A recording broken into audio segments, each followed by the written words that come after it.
یہ اور آگے چلا جائے، یعنی جس طرح ہم 25 اپریل کو سمجھ رہے تھے، یہ چلا گیا 10 سے 20 مئی تک. اور اگر ہم، جو میں ابھی بعد میں آپ سے بات کروں گا، اگر ہم نے احتیاط کر لی تو یہ اور بھی آگے جا سکتا ہے. اور یہ اس لیے ہے کہ آج ہم اس خوش قسمت کنڈیشن میں اس لیے، اور خوش قسمت اس لیے میں کہہ رہا ہوں کہ آپ دنیا میں اور ملکوں کا حال دیکھیں اس وقت کہ کس طرح 1000 800 دن میں لوگ مر رہے ہیں وہاں. تو اس کے مقابلے میں یہ کہہ رہا ہوں کہ ان کا جب موازنہ کیا جائے تو ہمارے حالات بہت بہتر ہیں. تو اور میں یہ اس لیے بھی ہیں کہ جب 26 کورونا کے کیسز تھے پاکستان میں 13 مئی کے قریب، تو ہم نے تب لاک ڈاؤن کیا تھا پاکستان میں. ہاں 13 مارچ کو، تو ہمارا 26 فروری کو پہلا کیس آیا تھا، اور جب ہمارے 26 کیسز ہوئے تو 13 مارچ کو ہم نے اپنا لاک ڈاؤن شروع کیا تھا. اور اس لاک ڈاؤن کے بعد مختلف کئی صوبوں نے، سندھ نے زیادہ کیا لاک ڈاؤن، باقی صوبوں نے کم کیا. لیکن اللہ کا کرم یہ ہے کہ ہمارے جو بھی ہم نے قدم اٹھائے، ہم نے جب زائرین بھی آئے تو ان کو کوارنٹین کیا، ان سے پھیلا نہیں. اور اس سے پہلے ہم نے کوئی 8 لاکھ یعنی 13 مارچ تک 8 لاکھ لوگوں کو ہم ایئرپورٹ پہ اسکرین کر چکے تھے. تو اللہ کا شکر ہے. اور پھر چائنا سے بڑا پریشر تھا کہ ہمارے جو اسٹوڈنٹس تھے ووہان میں، جو شہر میں جدھر کرونا شروع ہوا، ان کو واپس بلایا جائے. ہم نے پریشر لیا، اور اللہ کا شکر ہے کہ ایک بھی کیس ہمیں چائنا سے پاکستان نہیں آیا. اب جدھر آج ہم کھڑے ہیں، ہم نے جس طرح آپ نے دیکھا کہ ہم نے آہستہ آہستہ فیصلہ کیا کہ ہم اب جو لاک ڈاؤن کی کنڈیشنز کم کرنے لگے، جس میں سب سے بڑا جو سیکٹر ہے کنسٹرکشن کا، ہم نے فیصلہ کیا کہ کنسٹرکشن کا سیکٹر ہم کھولنے لگے. تو وہ کیوں کھولنے لگے یہ میں پہلے بھی آپ سے بات کر چکا ہوں، لیکن میں یہ بات پھر سے دہراؤں گا کیونکہ آپ کو سمجھنا چاہیے کہ ہم یہ کیوں قدم اٹھا رہے ہیں. دیکھیں، ہمارے جیسے ملک پاکستان، ہندوستان، بنگلہ دیش، ساؤتھ افریقہ جیسے جگہ، جدھر کچی بستیاں ہیں، جدھر غریبوں کی بستیاں ہیں، جدھر کچی آبادیاں ہیں، جدھر شینٹی ٹاؤنز جن کو کہتے ہیں، فلپینز ہے، یہ سارے ملکوں کے اندر جو کنڈیشنز ہیں، جو حالات ہیں، وہ مغرب سے مختلف ہیں. مثلا یورپ اور اگر امریکہ کا آپ دیکھیں تو ان سے ہمارے مختلف حالات ہیں. ہمارے کچی آبادیوں کے اندر، ہمارے غریبوں کے محلوں کے اندر لوگ جڑ کے رہتے ہیں. ایک کمرے میں 6 سے 5 سے 8 لوگ بھی رہتے ہیں. اور وہاں کئی بدقسمتی سے پاکستان میں کچی آبادیوں میں یہ حالات ہیں کہ صاف پانی نہیں ملتا اتنا. تو ہم جب ایک قوم فیصلہ کرتی ہے کہ ہم لاک ڈاؤن کریں گے، تو یہ ضرور سوچنا چاہیے کہ جب ہم لاک ڈاؤن کریں گے تو ہماری نظر میں ہونا چاہیے کہ یہ جو غریبوں کی آبادیوں میں لوگ رہتے ہیں، ان کے اوپر اس کے کیا اثرات آئیں گے.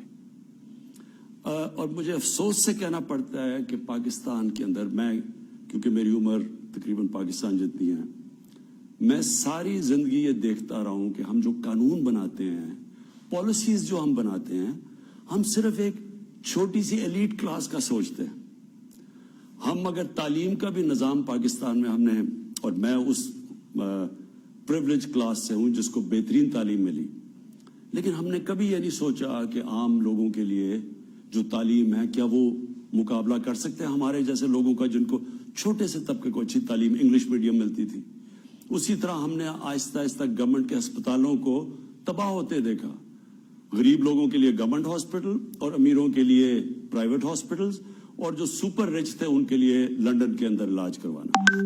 یہ ایک طبقاتی نظام پاکستان میں ڈیولپ ہوا. طاقتور اگر عدالت میں جاتا ہے، اس کے پاس بڑے بڑے وکیل ہوتے ہیں، وہ جو مرضی ڈاکے مارے وہ بچ جاتا ہے. جیلوں میں غریب بھرے ہوئے ہیں. یہ جو ہماری مائنڈ سیٹ ہے، جب ہم لاک ڈاؤن کرتے ہیں، ہمیں یہ اور سوچا نہیں. 18 امینڈمنٹ کے بعد صوبوں کے پاس اختیارات ہیں، وہ اپنے فیصلے کر سکتے ہیں. تو جس طرح فیصلے کیے گئے، میں اپنی طرف سے کہتا ہوں کہ میں پہلے دن سے کہہ رہا تھا کہ جب ہم فیصلے کرتے ہیں تو کیا ہم سوچ رہے ہیں کہ ہمارے جو غریب لوگ ہیں ان کا کیا بنے گا. اور جو ہم نے فیصلے کیے اب مجھے جو سب سے زیادہ خطرہ یہ کورونا کا نہیں ہے اس وقت. میں ایز پرائم منسٹر پاکستان یہ کہتا ہوں کہ مجھے سب سے زیادہ خطرہ یہ ہے کہ لاک ڈاؤن کی وجہ سے جو ہمارا کمزور طبقہ ہے, غریب طبقہ ہے, اس کے کیا حالات ہیں, اور مجھے خطرہ ہے اس کا. کیونکہ میں سیدھی بات کرتا ہوں. آپ اگر امریکہ میں دیکھیں, انگلینڈ میں جدھر میں نے بہت ٹائم گزارا ہوا ہے, وہاں کا جو مزدور ہے وہ زیادہ تر تقریباً 100% رجسٹرڈ ہے. ہوگا 2-3% نہ رجسٹرڈ, لیکن وہ رجسٹرڈ ہے. اور آج اگر امریکہ میں یا انگلینڈ میں دیکھ لیں, کینیڈا میں دیکھ لیں, وہ کیا کر رہے ہیں کہ جیسے جیسے وہ بے روزگار ہو رہے ہیں ان کو ڈائریکٹلی پیسے جا رہے ہیں. ان امپلائمنٹ بینیفٹس ہیں وہاں, ان کے بینکوں کے اندر پیسے جا رہے ہیں کیونکہ ان کے پاس لسٹ ہے ان کی مزدوروں کی. تو جو بھی مزدور اپلائی کرتا ہے کہ جی میں بے روزگار ہو گیا ہوں, وہ پھر گورنمنٹ اس کو پیسے دے رہی ہے, ان کے پاس ریکارڈ ہے. ہمارے 75 سے 80% جو مریض ہے وہ انفارمل سیکٹر میں ہے, اس کی ہمارے پاس کوئی ریکارڈ ہی نہیں ہے. تو جب یہ ہوتا ہے تو گورنمنٹ کیسے اس کی مدد کرے, ہمیں کیسے پتا کہ ہم ان کی کیسے مدد کریں. تو اس لیے ہمارے ملک میں یہ بڑا مشکل ہے جب ایک دہاڑی دار جا کے گھر بیٹھ جاتا ہے, روزگار جب ختم ہوتا ہے, اس کے بیوی بچے اس کی دہاڑی کے اوپر ڈپینڈ کر رہے ہیں کہ انہوں نے کھانا پینا ان کا بندوبست کرتا ہے. ہو سکتا ہے وہ 1 ہفتہ 2 ہفتے بےچارے اپنے ساری جو بھی بچایا ہوا ہے ان کو وہ خرچ کر دیں. تو آخر میں ان کے پاس کیا چوائس ہے, یا تو سوشل سیکورٹی سسٹم ہی نہیں ہے. یہ جو مغرب ہے وہاں تو پورا ویلفیئر اسٹیٹس ہے, یورپ جو ہے ادھر تو سوشل سیکورٹی ہے, یہاں تو وہ بھی نہیں ہے. اس لیے جب ہم فیصلہ کرتے ہیں ہمارے حالات مختلف ہیں, اور اس لیے ہمیں یہ جو کنسٹرکشن ہے یہ ہم فیصلہ اس لیے کھولنے کا کیا, میں نے اور میری کیبنٹ ہے, کیونکہ ہم یہ سمجھ رہے ہیں کہ ہم پہنچ ہی نہیں سکتے اتنے زیادہ. یہ جو ان رجسٹرڈ مزدور ہیں ہم ان کے پاس نہیں پہنچ سکتے. ہم نے احساس پروگرام کیا, یہ پاکستان کی تاریخ کا سب سے بڑا پروگرام ہے. 12,000 روپے جو ہم 1,20,00,000 خاندانوں کو پہنچا رہے ہیں, یہ کبھی ہوا ہی نہیں ہے پاکستان میں اتنا بڑا پروگرام, اور وہ بھی میرٹ کے اوپر, یعنی کسی قسم کی سیاسی مداخلت نہیں ہے اس میں.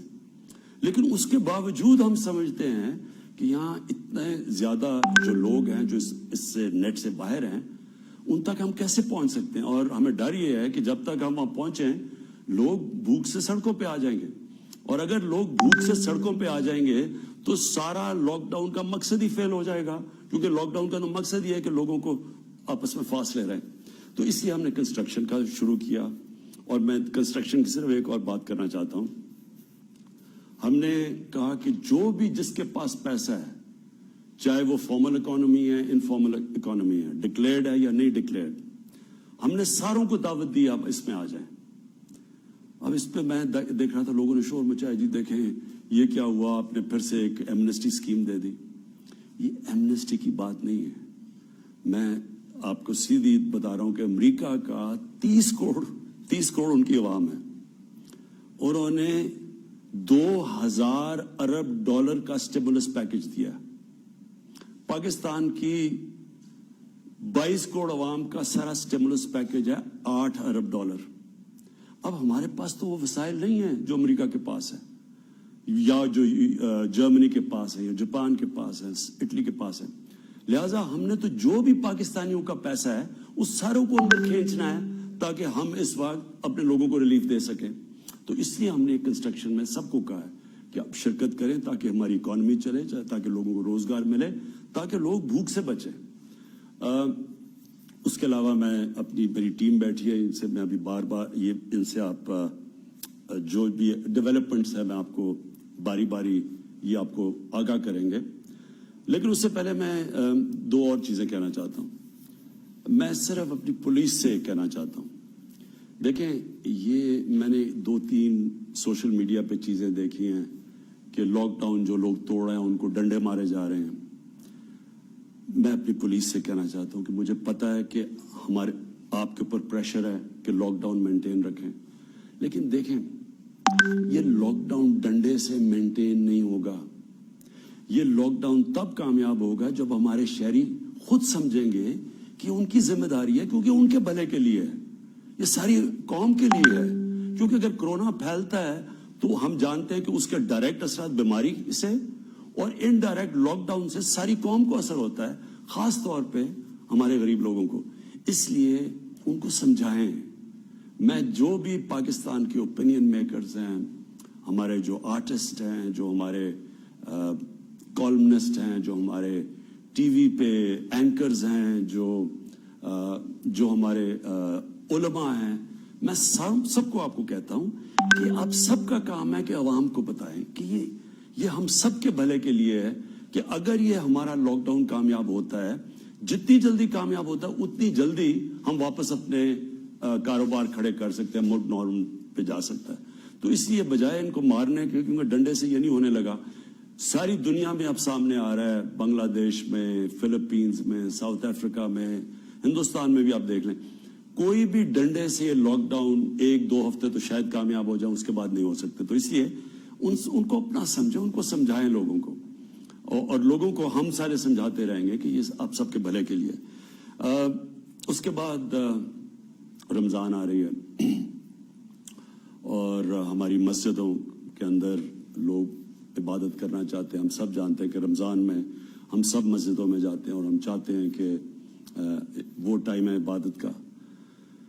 ڈاکٹر الوی جو پریزیڈنٹ ہیں, انہوں نے علماء سے آج میٹنگ کی ہے, اس کے اندر کئی چیزیں طے ہو گئی ہیں. مجھے بڑی خوشی ہوئی اس چیز کی, اور میں آج اپیل کروں گا جو بھی امام مسجد ہیں کہ آپ پلیز یہ جو طے شدہ چیزیں ہیں کہ کیا آپ نے پریکاشنز لینی ہیں, کیا آپ نے قدم اٹھانے ہیں کہ لوگ مسجد میں بھی جا سکیں اور کورونا سے بھی بچ سکیں, کہ سوشل ڈسٹینسنگ یعنی فاصلے رکھنے ہیں, اس کے اوپر سب عمل کریں.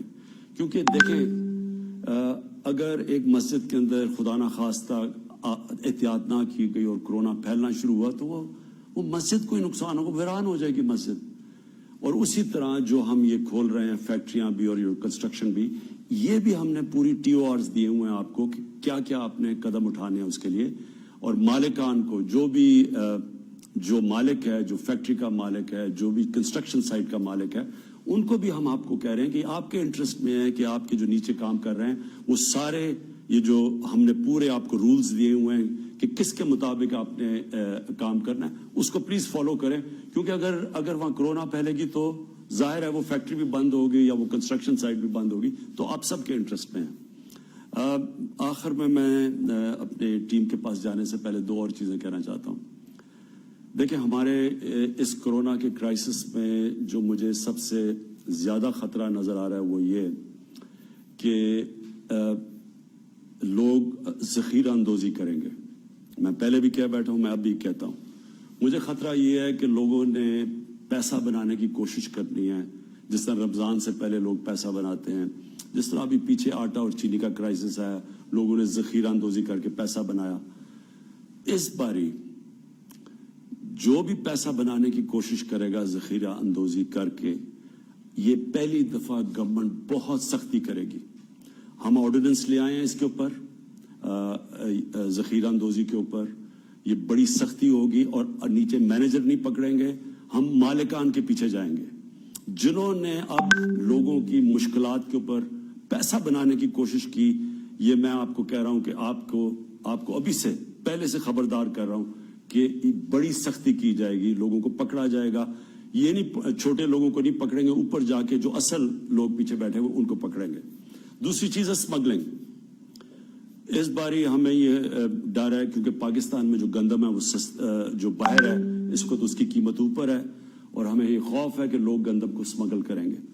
اس کے لیے اسمگلنگ کا آرڈیننس یا آج رات آ جائے گی یا کل آ جائے گی, اور وہ آرڈیننس کے مطابق وہ سختی اب کی جائے گی اسمگلرز کے خلاف جو کبھی پہلے نہیں کی گئی. کیونکہ ہم نے کسی صورت قیمتیں بڑھنے نہیں دینی, کیونکہ اس کا سب سے نقصان اس ملک میں غریب پہ پہنچے گا. اگر ہم لوگوں کو 12-12 ہزار روپیہ دے رہے ہیں اس وقت, اور یہ کبھی, پھر سے میں ریپیٹ کرتا ہوں, اتنا پیسہ نہیں دیا گیا, تو اگر انہوں نے قیمتیں اوپر بڑھا دی تو ان کا تو پیسہ بڑی جلدی ختم ہو جائے گا. اس لیے یہ ملک کے لیے, یہ اپنے غریب لوگوں کے لیے, میں آج اسمگلرز کو بھی کہہ رہا ہوں, ہولڈرز یا یہ جو ذخیرہ اندوزی کرتے ہیں ان کو میں آج آپ کو خبردار کر رہا ہوں کہ بڑی سختی کی جائے گی اس باری. ہم نے یہ 2 آرڈیننس لے کے آ رہے ہیں اور یہ صرف لے کے آ رہے ہیں اس لیے اپنی قوم کو بچانے کے لیے اسمگلر سے بھی اور یہ جو کہ ذخیرہ اندوزی کر کے مہنگائی کر کے پیسہ بناتے ہیں. اب میں چاہوں گا کہ اسد آپ پلیز بریف کریں کہ جو بھی آپ کے جو ہر روز آپ بیٹھتے ہیں national command and operation centre میں کہ جو لیٹسٹ چیزیں.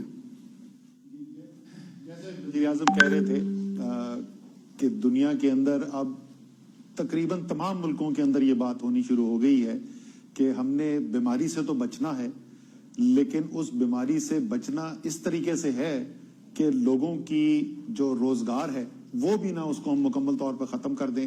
ظاہر ہے کہ امیر ملک جو ہیں ان کے اندر ان کے عوام کے اندر ان کی ریاست کے اندر اس سے زیادہ سکت موجود ہوتی ہے کہ وہ روزگار میں اگر کمی ہو تو پھر بھی برداشت کے قابل رکھ سکتے ہیں. پاکستان جیسے ملکوں کے پاس وہ سکت بھی اس سے بہت کم ہے لیکن ہم نے ساتھ بیماری سے بچانا بھی ہے. تو اسی لیے ہم نے آپ کو بتایا تھا آج سے کوئی ہفتہ پہلے 8 دن پہلے آپ کو ہم نے بریفنگ کی تھی کہ ہم جو ہے اب چاہتے یہ ہیں کہ فوری طور پر اقدامات کے لیے تو آپ نے یہ کر دیا کہ آپ نے بندشیں لگا دی اور بڑی سخت بندشیں لگا دی.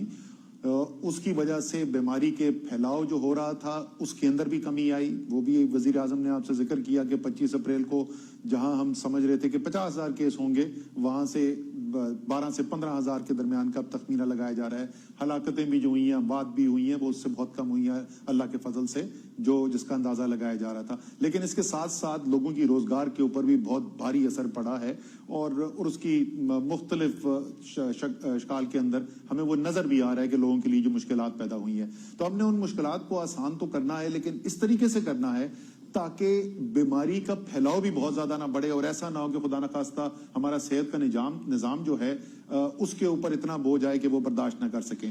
تو اس کے لیے جو پالیسی ہم بنانا چاہتے ہیں میں سادہ الفاظ میں آپ کو اگر سمجھانے کی کوشش کروں کہ یہ سب بندشیں کیوں لگائی جاتی ہیں, کیوں لوگوں کو کہا جاتا ہے کہ جی کسی کو گھر سے بھی نہ نکلنے دیں. اگر میں بالکل ہی اس کی ایک منطقی انجام تک لے جاؤں, اگر سارے ملک کے لوگ ایک کمرے کے اندر بند ہو جائیں الگ الگ ایک کمرے میں ایک شخص ہو 2 ہفتے کے لیے وہ بیٹھے رہیں تو ہمیں پتا ہے کہ 15 دن کے بعد بیماری ختم ہو جائے گی. لیکن شاید ہزاروں لاکھوں لوگ جو ہیں وہ بھوک سے اس کے بعد مر چکے ہوں تو یہ ممکن نہیں ہے. تو کوشش یہ کی جا رہی ہے کہ ایسا نظام لایا جائے کہ ایک عام آدمی تو اپنے گھر سے باہر نکل سکے اور وہ اپنے روزگار کا انتظام کر سکے. خاص طور پہ جو غریب ہے جو متوسط طبقہ ہے اتنی اس وقت لوگوں کو تو احساس ہے لیکن کچھ لوگوں کی میں باتیں سنتا ہوں تو لگتا ہے مجھے ان کو احساس نہیں ہے.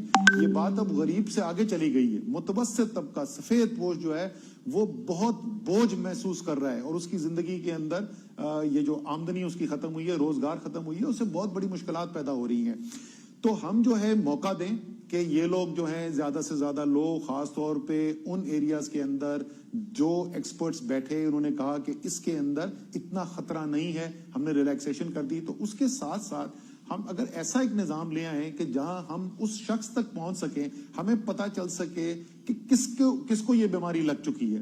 تو اس کے لیے پہلا کام آپ نے کیا کرنا ہے, آپ نے ٹیسٹ کرنے کی صلاحیت بڑھانی ہے.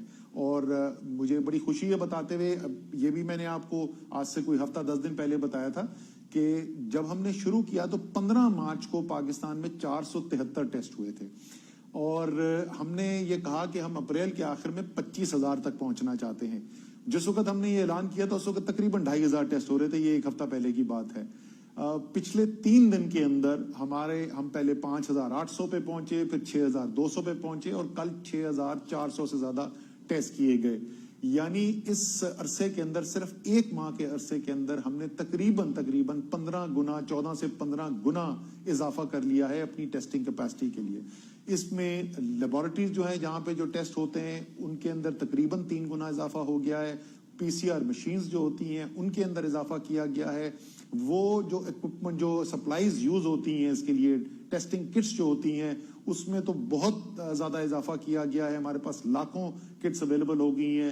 جو مین پاور ہے اس کی بھی تعداد بڑھائی جا رہی ہے. تو ایک تو ہماری یہ صلاحیت جو ہے کہ جس کو بیماری لگی ہے اس کو ہم اس کی تشخیص کر سکیں وہ بڑھتی چلی جا رہی ہے. دوسرا وہ جس کو بیماری لگی ہے، وہ جس کے ساتھ، وہ کس کے ساتھ اٹھتا بیٹھتا ہے، اس کی کس سے ملاقات ہوئی، وہ کچھ انتظامی طور پر کچھ ٹیکنالوجی کو استعمال کرتے ہوئے ہم ایک نظام بنا رہے ہیں کہ ہم ان تک بھی پہنچ سکے تاکہ ان کا بھی ٹیسٹ ہو سکے. اگر ان میں سے کسی کو بیماری اس بیمار شخص سے لگ چکی ہے تو ہم اس تک بھی پہنچ سکیں. اور آخری اس کا حصہ یہ ہوگا کہ پھر ان کو کس طریقے سے ان کو زیادہ تر ہم یہ سرکاری نظام کے اندر ویسے بھی صلاحیت نہیں ہے، اور مغرب کا اس وقت تجربہ بھی یہ رہا ہے کہ یہ جو کوارنٹیننگ سینٹرز بنائے گئے ہیں، اگر زیادہ ہم اس کے اوپر انحصار کریں گے تو ایک رائے یہ بھی ہے کہ اس سے بیماری پھیلی ہے.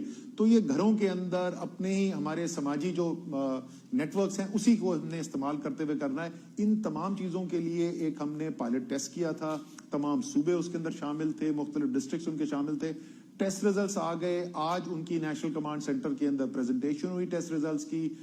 ہم نے تمام عمومی طور پہ چیف سیکرٹریز تو ہوتے ہی ہیں، روزانہ کی بنیاد پر ہوتے ہیں، لیکن آج ہم نے خصوصی طور پہ جو صحت کے منسٹرز ہیں، ہیلتھ منسٹرز ہیں تمام صوبوں کو، ان کو بھی بلایا ہوا تھا اور ان کے ساتھ بھی رائے کی. تو اتفاق رائے یہ ہوا ہے کہ ہم نے اسی نظام کو اب آگے لے کے چلنا ہے، اس کی صلاحیت کو اور بڑھانا ہے اور ایک ایسی صورتحال پیدا کرنی ہے کہ لوگ جو ہیں وہ اپنے روزگار کے لیے بھی نکل سکیں خصوصی احتیاطی تدابیر کے ساتھ. اب ہم وہاں پر آج واپس نہیں جا سکتے جیسے آج سے 2 ماہ پہلے ہم زندگی گزارتے تھے یا جس طریقے سے ہم کاروبار کرتے تھے. احتیاطی تدابیر اپنانی ہوں گی، لیکن ان کو اپناتے ہوئے زیادہ سے زیادہ لوگ جو ہیں وہ مرحلہ وار ہم ان کو روزگار کے موقع دے سکیں، اور ساتھ ساتھ یہ صحت کا نظام جو ہے، اسی کے ساتھ جو صحت کی فیسلٹیز ہیں، سہولیات ہیں، اس میں بھی اضافہ کیا جا رہا ہے. جو ہاسپٹل بیڈز ہیں ان میں اضافہ کیا گیا ہے، جو وینٹیلیٹرز ہیں اس کے اندر بھی اضافہ کیا گیا ہے.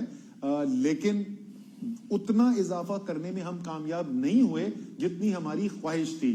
اور وہ آج کل تو سب آپ دیکھتے ہوں گے، اس وقت BBC اور CNN اور عالمی میڈیا بھی دیکھتے ہیں. یہ صورتحال جو ہے یہ دنیا کے امیر ترین ملکوں کے اندر بھی ہے، چاہے وہ آپ برطانیہ دیکھ لیں، آپ اٹلی دیکھ لیں، اسپین دیکھ لیں، امریکہ دیکھ لیں، ہر جگہ سے آپ کو یہ سننے کو ملے گا کہ یہ جو میڈیکل کا اکوپمنٹ ہے جتنا چاہیے وہ تمام، کیونکہ دنیا مانگ رہی ہے، تو وہاں تک تو ہم پہنچنے میں کامیاب نہیں ہو پائے ہیں. جستجو جاری ہے جتنا ہم چاہتے تھے، لیکن پہلے سے صلاحیت بڑھانے کے اندر ہم کامیاب ہوئے ہیں. آخری چیز جس کو میں چاہتا ہوں، پہلے بھی ذکر کیا ہے لیکن وہ کیونکہ بازگشت ختم نہیں ہوتی، کہ دیکھیں جو فیصلے ہو رہے ہیں وہ تمام فیصلے پاکستان میں آج تک کبھی کوئی ایسی ایمرجنسی نہیں آئی ہے جس میں اتنے مربوط طریقے سے فیصلے کیے جائیں. نیشنل کمیٹی NCC جو ہے، جس کو وزیر اعظم خود چیئر کرتے ہیں، اس کے اندر تمام وہ صوبائی وزراء اعلیٰ ہیں، ان کے اندر آزاد جمہوریہ کشمیر کے وزیر اعظم ہے. میں بار بار دہراتا ہوں، 4 مختلف سیاسی پارٹیوں سے تعلق رکھتے ہیں. یہ وہاں بیٹھ کے فیصلے ہوتے ہیں. 1 ماہ کے اندر 9 مرتبہ ملاقات ہوئی ہے اس ٹیم کی. یہ صرف نہیں کاغذ پہ بنا دیا، 9 دفعہ وزیر اعظم نے چیئر کی ہے میٹنگ، اور وہیں پر اتفاق رائے سے فیصلے کیے جاتے ہیں. اور ان کی امپلیمنٹیشن اور ان فیصلوں کے لیے جو پروپوزلز ہیں، سجیشن جو آنی ہے، وہ national command and operation centre جو ہے، جو روزانہ ملاقات کرتا ہے، تمام صوبے اس کے اندر بیٹھے ہوتے ہیں. اب پچھلی دفعہ کا 14 اپریل کا وہ میرے لیے تھوڑا سا باعث تکلیف بھی تھا، اور مجھے یقین ہے کہ اور بہت سارے پاکستانی جو پاکستانیت رکھتے ہیں ان کے لیے بھی شاید تشویش ہوگی، کہ ہم نے ایک دن 13 تاریخ کو میٹنگ ہوئی NCC کی. وہاں پر ایک وزیر اعلیٰ جو ہیں انہوں نے کہا کہ جی ہمیں یہ مزید معلومات کی ضرورت ہے اس سے پہلے کہ ہم ایک کسی فیصلے پہ پہنچ چکے ہیں. وزیر اعظم نے کہا کہ جی بالکل ٹھیک ہے، ہم دوبارہ کل میٹنگ کر لیں گے. فیصلہ ہوا اگلے دن صبح کو national command and operation centre میں وزراء اعلیٰ اور آزاد کشمیر کے وزیر اعظم بھی بیٹھیں گے. ہماری ان کے ساتھ پوری تفصیلی بات ہوئی. دوبارہ کو 14 تاریخ کی دوپہر کو دوبارہ فیصلہ ہوتا ہے. اتفاق رائے سے فیصلہ ہوتا ہے. یہاں پہ بھی کمرے میں کچھ لوگ موجود ہیں جو اس میٹنگ کے اندر تھے. میں نے بتایا جی صبح کو ہمارا کیا اتفاق رائے ہوا ہے. ایک ایک کر کے تمام وزراء اعلیٰ اور آزاد جمہوریہ کشمیر کے وزیر اعظم نے کہا کہ جی بالکل یہ ابھی جو اسد عمر نے کہا ہے وزیر اعظم صاحب، یہی ہمارا اتفاق رائے ہوا. ہم وہاں سے اٹھتے ہیں، ہم باہر نکلتے ہیں، اور آدھا گھنٹہ بھی نہیں لگتا تو ہمیں ایسے لگتا ہے کہ ہم نے کوئی ایسا فیصلہ کر دیا جو سب کی مرضی کے خلاف تھا. اس سے ملک کو اب فائدہ نہیں ہو رہا ہے. اور میرا ذاتی طور پہ یہ ماننا ہے کہ اس سے کسی کی سیاست کا بھی فائدہ نہیں ہو رہا ہے، کیونکہ اس صورتحال کے اندر قوم آپ کو اور ہم سب کو متحد دیکھنا چاہتی ہے. لیکن میں کم سے کم آپ کو یہ بتا سکتا ہوں، اور میں